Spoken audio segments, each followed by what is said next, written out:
ನಮಸ್ಕಾರ ಸ್ನೇಹಿತರೆ. ಭಗವಾನ್ ಶ್ರೀರಾಮನ ಆದರ್ಶ ಮಾತುಗಳು ಕೆಲವೊಂದು ಇಲ್ಲಿವೆ ನೋಡಿ. ಇವತ್ತು ರಾಮನವಮಿ, ಹಾಗಾಗಿ ರಾಮನವಮಿಯ ನಿಮಿತ್ತ ಒಂದಷ್ಟು ಶ್ರೀರಾಮನ ಆದರ್ಶ ಮಾತುಗಳನ್ನು ನಾವು ನೋಡೋಣ ಬನ್ನಿ. ಹಾಗೂ ಅದಕ್ಕಿಂತ ಮೊದಲು ರಾಮನ ಒಂದು ಶ್ಲೋಕವನ್ನು ನಾನು ಹೇಳ್ತೀನಿ. ಶ್ರೀರಾಮ ರಾಮ ರಾಮೇತಿ ರಮೇ ರಾಮೇ ಮನೋರಮೆ ಸಹಸ್ರನಾಮ ತತ್ತುಲ್ಯಂ ರಾಮನಾಮ ವರಾನನೆ. ರಾಮ ಎಲ್ಲರನ್ನೂ ಹರಸಲಿ. ಮರ್ಯಾದಾ ಪುರುಷೋತ್ತಮನ ತತ್ವ ಆದರ್ಶಗಳು ಇಂದಿಗೂ ಪಾಠ, ಬದುಕಿಗೆ ದಾರಿ. ಸತ್ಯ ಜಗತ್ತನ್ನು ನಿಯಂತ್ರಿಸುತ್ತದೆ. ಧರ್ಮ ಸತ್ಯದಲ್ಲಿಯೇ ಅಡಗಿದೆ. ತಾತ್ಕಾಲಿಕವಾಗಿ ಸುಳ್ಳು ಗೆದ್ದಂತೆ ಕಂಡರೂ ಕೊನೆಯ ವಿಜಯ ಸತ್ಯಕ್ಕೆ ಇರುತ್ತದೆ. ಇದು ಶ್ರೀರಾಮನ ಆದರ್ಶ ಮಾತುಗಳಲ್ಲಿ ಒಂದು. ಸುಳ್ಳು ಯಾವತ್ತಿದ್ದರೂ ತಾತ್ಕಾಲಿಕ ಅಲ್ವಾ, ಸತ್ಯ ಯಾವತ್ತಿದ್ದರೂ ಸತ್ಯಕ್ಕೆ ಗೆಲುವು, ಸತ್ಯಕ್ಕೆ ಜಯ ಅಂತ ರಾಮನ ಒಂದು ಇದು ಆದರ್ಶ ಮಾತುಗಳಲ್ಲಿ ಒಂದು. ಪ್ರಭು ಶ್ರೀರಾಮನು ಪ್ರತಿಯೊಬ್ಬರಿಗೂ, ವಿಶೇಷವಾಗಿ ಗೃಹಸ್ಥರಿಗೆ ವರ್ಣಾಶ್ರಮ ಧರ್ಮಕ್ಕನುಗುಣವಾದ ಉತ್ತಮ ನಡವಳಿಕೆಯನ್ನು ಕಲಿಸಿದನು. ಹೀಗೆ ಅವನು ತನ್ನ ವೈಯಕ್ತಿಕ ಆಚಾರದ ಮೂಲಕ ಸಾಮಾನ್ಯ ಜನತೆಗೆ ಶಿಕ್ಷಣ ನೀಡಿದನು. ಸದಾ ಸಂತೋಷವಾಗಿರುವುದು ಬಲು ಕಷ್ಟ, ಏಕೆಂದರೆ ಸಂತೋಷ ಮತ್ತು ದುಃಖಗಳು ಆವರ್ತನಾಗಿ ಬರುವಂಥದ್ದು. ನಿರಂತರ ಸಂತೋಷ ಅಸಾಧ್ಯವೇ ಸರಿ.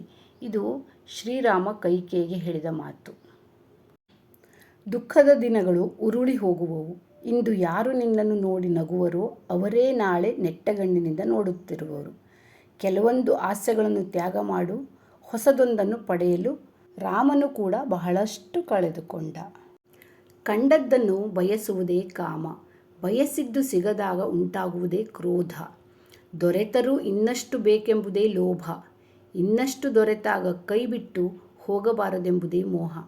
ಕೈಬಿಟ್ಟು ಹೋಗದೆ ತನ್ನಲ್ಲಿಯೇ ಉಳಿದಾಗ ತನ್ನ ಬಳಿ ಮಾತ್ರ ಇದೆ ಎಂಬ ಜಂಭವೇ ಮದ. ತನ್ನಲ್ಲಿರುವುದು ಬೇರೊಬ್ಬನಲ್ಲಿ ಇದೆ ಎಂದು ತಿಳಿದು ಬಂದಾಗ ಉಂಟಾಗುವುದೇ ಮತ್ಸರ. ಯಾವಾಗ ಮನುಷ್ಯ ತಾನು ಮಾಡಿದ ಕರ್ಮ ಫಲಗಳನ್ನು ಇದೇ ಜನ್ಮದಲ್ಲಿ ಅಥವಾ ಮುಂದಿನ ಜನ್ಮದಲ್ಲಿ ಅನುಭವಿಸಬೇಕಾಗುತ್ತದೆ ಎಂಬ ಅರಿವನ್ನು ಅರಿತುಕೊಳ್ಳುತ್ತಾನೋ ಆಗ ಇಡೀ ಜಗತ್ತು ಬದಲಾವಣೆಯತ್ತ ಸಾಗಿಬಿಡುತ್ತದೆ. ದೇವೋತ್ತಮ ಪರಮಪುರುಷ ಶ್ರೀರಾಮಚಂದ್ರನು ಈ ಭೂಮಂಡಲದ ರಾಜನಾಗಿದ್ದಾಗ ಎಲ್ಲ ಬಗೆಯ ದೈಹಿಕ ಮತ್ತು ಮಾನಸಿಕ ಯಾತನೆಗಳು, ರೋಗ, ಮುಪ್ಪು, ವಿಯೋಗ, ದುಃಖ, ವ್ಯಸನ, ದುರವಸ್ಥೆ, ಭಯ, ದಣಿವು ಇವು ಯಾವುದೂ ಇರಲಿಲ್ಲ. ಮರಣವನ್ನು ಬಯಸಿದವರಿಗೆ ಮರಣವೂ ಇರಲಿಲ್ಲ. ಇವು ಕೆಲವು ಶ್ರೀರಾಮನ ಆದರ್ಶ ಮಾತುಗಳಾಗಿವೆ. ಇದು ನಿಮಗೆ ಇಷ್ಟ ಆಯಿತು ಅಂದ್ಕೊಂಡಿದ್ದೀನಿ. ಇಷ್ಟ ಆದರೆ ಲೈಕ್ ಮಾಡಿ, ಕಾಮೆಂಟ್ ಮಾಡಿ. ಫಸ್ಟ್ ಟೈಮ್ ಬಂದಿದ್ದರೆ ನನ್ನ ಚಾನಲ್ಗೆ ಸಬ್ಸ್ಕ್ರೈಬ್ ಮಾಡ್ಕೊಂಡು ನೋಡೋದನ್ನು ಮರಿಬೇಡಿ. Thank you friends. ಮತ್ತೆ ಸಿಗೋಣ ಇನ್ನೊಂದು ವಿಡಿಯೋದೊಂದಿಗೆ. ಎಲ್ರಿಗೂ ಮತ್ತೊಮ್ಮೆ ಶ್ರೀರಾಮನವಮಿಯ ಹಾರ್ದಿಕ ಶುಭಾಶಯಗಳು.